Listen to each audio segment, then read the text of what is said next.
ಬೇರೆ ಬ್ರ್ಯಾಂಡಿಗೆ ಕಂಪೇರ್ ಮಾಡ್ಕೊಂಡ್ರೆ K T ಎಮ್ಸಲ್ಲಿ use ಮಾಡಿರೋ ಕ್ಯಾಮ್ಸ್ ಮೇಯ್ನಾಗಿ ತುಂಬ ಪೂರ್ ಕ್ವಾಲಿಟಿ ಇದ್ದಾವೆ. ಕ್ಯಾಮ್ಸು ರಾಕರ್ ಆರ್ಮ್ ಆಗಿರಲಿ, ನೀವು ರೀಸೆಂಟಾಗಿ ನೋಡಿರ್ತೀರ K T M bankruptcy, that is the main reason.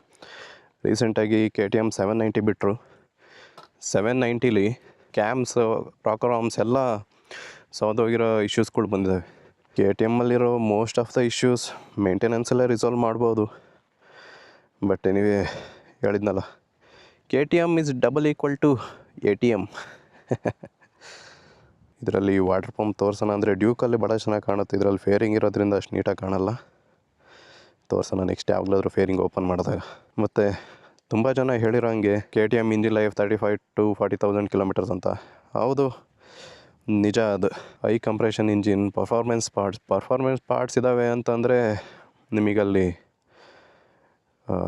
ಬೇಗ